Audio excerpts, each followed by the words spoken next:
महाभारत युद्ध की जब भी बात होती है तो इसमें अनेकों वीरों का वर्णन मिलता है जिन्होंने अपने पराक्रम से सभी को प्रभावित किया। परंतु एक योद्धा ऐसा भी था जिसने अपने पराक्रम ही नहीं बल्कि अपनी निष्ठा, अपनी दानवीरता और अपनी मित्रता से भी सभी को प्रभावित किया, जिसने अपने पूरे जीवन काल को अपनी वास्तविक पहचान के बिना ही जिया। सूर्यपुत्र होने और साथ ही पांडवों की माता कुंती का ज्येष्ठ पुत्र होने का उसे कभी कोई लाभ ही नहीं मिला। उसके बदले में उसे हमेशा तिरस्कार ही मिला। आखिर इस योद्धा को युद्ध में धोखे से क्यों मारा गया? भगवान परशुराम द्वारा पुनर्जीवित क्यों किया गया? और क्यों कर्ण ने भगवान शिव को अपने सारे अस्त्र लौटा दिए? ये जानने से पहले जानते हैं कि आखिर कर्ण कौन था और वो कैसे इतना बलवान बना और क्या है उसके पुनर्जीवन का रहस्य। कर्ण को गुरु द्रोण ने शिक्षा देने से इनकार कर दिया था क्योंकि आचार्य द्रोण उस समय युद्ध कला के सर्वश्रेष्ठ आचार्यों में से थे। लेकिन द्रोणाचार्य उस समय गुरु राजकुमारों को शिक्षा दे रहे थे और गुरु वंश के अपने नियम और कानून के तहत वो किसी अन्य को शिक्षा नहीं दे सकते थे।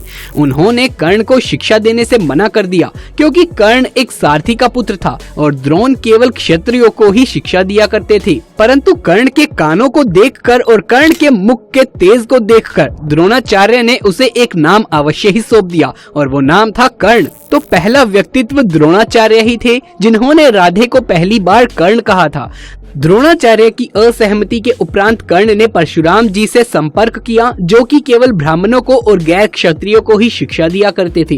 कर्ण ने स्वयं को गैर क्षत्रिय बताकर परशुराम जी से शिक्षा का आग्रह किया। परशुराम जी ने कर्ण का आग्रह स्वीकार किया और कर्ण को अपने समान ही युद्ध कला और धनुर्विद्या में निष्पात किया। कर्ण को उसके गुरु परशुराम और पृथ्वी माता से भी श्राप मिला था। एक दोपहर की बात है, गुरु परशुराम कर्ण की जंघा पर सिर रखकर विश्राम कर रहे थे। कुछ देर बाद कहीं से एक बिच्छू आया। उसने कर्ण की जांघ पर काट कर घाव बनाना शुरू कर दिया। गुरु का विश्राम भंग ना हो इसीलिए कर्ण बिच्छू को दूर ना हटाकर उसके डंक को सहता रहा। कहते हैं कि बिच्छू का डंक सबसे ज्यादा दर्दनाक होता है। कुछ देर बाद जब गुरु जी की निद्रा टूटी और उन्होंने देखा कि कर्ण की जंघा से बहुत सारा रक्त बह रहा है तो उन्होंने कहा कि केवल एक किसी क्षत्रिय में ही इतनी ताकत हो सकती है, इतनी सहनशीलता हो सकती है कि वो बिच्छू के डंक को सह सके, ना किसी ब्राह्मण में और ना किसी गैर क्षत्रिय में। परशुराम जी ने उसे गलत जानकारी देने के कारण श्राप दे दिया कि हे कर्ण, जब भी तुम्हें मेरी दी गई शिक्षा की सर्वाधिक आवश्यकता होगी उस दिन तुम्हें इसका विस्मरण हो जाएगा, यानी ये तुम्हारे काम नहीं आएगी। कर्ण जो कि स्वयं ही ये नहीं जानता था कि वो किस वंश से है, उसने अपने गुरु जी से क्षमा मांगी और कहा कि उनके स्थान पर यदि कोई और शिष्य होता तो वो भी यही करता। यद्यपि कर्ण को क्रोध अवस्था में श्राप देने पर उन्हें ग्लानि हुई पर वो अपना श्राप वापस तो नहीं ले सकते थे। तब उन्होंने कर्ण को अपना विजय नामक धनुष प्रदान किया और उसे ये आशीर्वाद दिया कि उसे वो वस्तु मिल जाएगी जिसे वो सर्वाधिक चाहता है, यानी अमिट प्रसिद्धि। उसके बाद गुरु द्रोणाचार्य ने अपने शिष्यों की शिक्षा पूरी होने के पश्चात हस्तिनापुर में एक रंगभूमि का आयोजन करवाया जिसमें सभी शिष्यों ने अपनी अपनी युद्ध विद्या का प्रदर्शन किया और रंगभूमि में अर्जुन विशेष धनुर्विद्या युक्त शिष्य प्रमाणित हुए। तभी उसी रणभूमि में कर्ण आ गए और अर्जुन को द्वंद्व युद्ध के लिए ललकारा। तब कृपाचार्य ने कर्ण के द्वंद्व युद्ध को अस्वीकार कर दिया और उनके वंश और साम्राज्य के विषय में पूछा, क्योंकि द्वंद्व युद्ध के नियम के अनुसार केवल एक राजकुमार ही अर्जुन को, जो कि हस्तिनापुर का राजकुमार था, द्वंद्व युद्ध के लिए ललकार सकता है। तब कौरवों में सबसे ज्येष्ठ दुर्योधन ने कर्ण को अंगराज घोषित किया जिससे वो अर्जुन से द्वंद्व युद्ध कर सके। जब कर्ण ने दुर्योधन से पूछा कि वो इसके बदले में क्या चाहता है, तब दुर्योधन ने कहा कि वो केवल ये चाहता है कि कर्ण उसका मित्र बना रहे। इस घटना के बाद कर्ण और दुर्योधन की काफी अच्छी मित्रता बन गई। कर्ण और अर्जुन के बीच तीव्र प्रतिद्वंद्विता और पांडवों तथा कर्ण के बीच बैर बन गया। कर्ण दुर्योधन का निष्ठावान और सच्चा मित्र था। कर्ण शकुनी को पसंद नहीं करता था और सदैव दुर्योधन को यही परामर्श देता था कि अपने शत्रु को परास्त करने के लिए अपने युद्ध कौशल और बाहुबल का प्रयोग करे, ना कि कुटिल चालों का। क्योंकि शकुनी मामा चालों में माहिर थे, इसीलिए अपनी चालों के दम पर दुर्योधन को प्रभावित करके रखना चाहते थे। वहीं कर्ण के मन में अर्जुन के लिए एक अजीब सा बैर था। दुर्योधन ने कर्ण को अंग देश का राजा घोषित किया था और तभी से कर्ण को अंगराज कर्ण भी कहा जाने लगा। दुर्योधन ने अपने स्वार्थ की पूर्ति हेतु कर्ण को अपना मित्र बनाकर रखा। दुर्योधन के स्वार्थ को एहसान मानकर कर्ण भी दुर्योधन के परम मित्र बन गए और कर्ण ने दुर्योधन की हर दुविधा में सहायता करी और दुर्योधन को वचन दिया कि मित्र, तुम्हारा मित्र कर्ण तुम्हारी ढाल बनकर सदैव तुम्हारी रक्षा के लिए उपस्थित रहेगा। तब महाभारत का युद्ध जब आरंभ होने वाला था, तब कर्ण ने अपने दिव्यास्त्रों को सुरक्षित स्थानों पर रख दिया था और जब भी युद्ध के दौरान कर्ण को अपने दिव्यास्त्र की आवश्यकता होती थी, तब कर्ण अपने मंत्र के आवाहन से अपने दिव्यास्त्र को प्रकट कर सकते थे।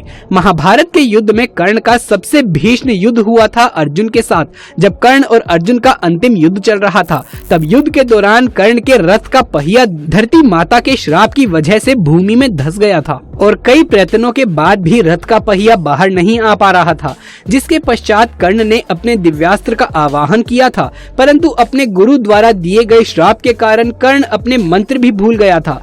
उस समय कर्ण को निहत्था पाकर अर्जुन ने उसके ऊपर प्रहार करना बंद कर दिया था, लेकिन भगवान श्री कृष्ण ने अर्जुन को समझाया। अर्जुन ने उस वक्त अंजलि का अस्त्र से कर्ण का वध करने के लिए प्रहार कर दिया। कर्ण के वध के समय भगवान परशुराम को अपने शिष्य के वध का आभास हो गया था और वो तुरंत ही कर्ण के पास आ गए। तो प्रश्न ये उठता है कि कर्ण के दिव्यास्त्र कहाँ हैं? क्योंकि कर्ण ने अपने दिव्यास्त्रों का प्रयोग नहीं किया था और भगवान परशुराम ये बात जानते थे कि यदि ये दिव्यास्त्र का प्रयोग नहीं किया जाए तो ये अस्त्र नष्ट नहीं होते हैं, और यदि कर्ण के दिव्यास्त्र नष्ट नहीं होते हैं तब कोई भी दैत्य, राक्षस, दानव या फिर अन्य कोई भी उन दिव्यास्त्रों का प्रयोग कर सकता है और मानव समाज को अत्यधिक हानि पहुंचा सकता है।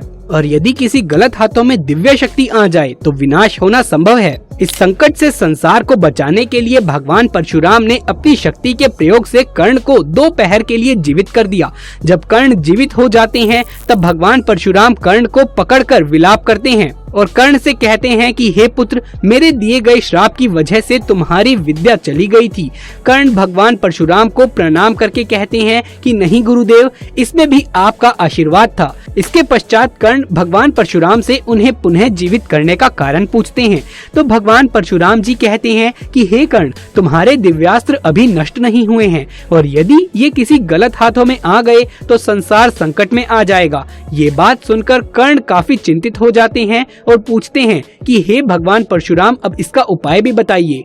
तब परशुराम जी कर्ण से कहते हैं कि कर्ण, तुम्हें अपने दिव्यास्त्र को महादेव के चरणों में समर्पित कर देना चाहिए ताकि तुम्हारी तरह ही कोई सामर्थ्यवान योद्धा ही उन दिव्यास्त्र का प्रयोग कर सके। तब कर्ण भगवान परशुराम को अपने दिव्यास्त्रों का स्थान बता देते हैं ताकि वो दिव्यास्त्र किसी गलत हाथों में ना लग जाएं।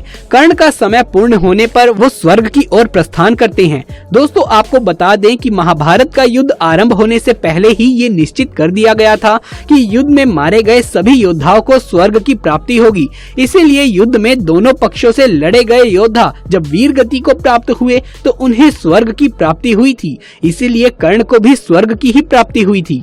तो दोस्तों, यदि ये वीडियो पसंद आया हो तो इसे एक लाइक करके अपने दोस्तों और रिश्तेदारों में ज्यादा से ज्यादा शेयर कर दें। आपका इस वीडियो के बारे में क्या विचार है नीचे कमेंट बॉक्स में लिख करके जरूर से बताएं। महादेव शिव के सच्चे भक्त कमेंट बॉक्स में हर हर महादेव लिखना बिल्कुल भी ना भूलें। यदि आगे भी ऐसे वीडियोस देखते रहना चाहते हैं तो हमारे चैनल को सब्सक्राइब करके पास वाले बेल आइकन को भी दबा लें। जल्द मुलाकात होगी आपसे किसी अगली वीडियो में। तब तक के लिए आप सभी का धन्यवाद। हर हर महादेव।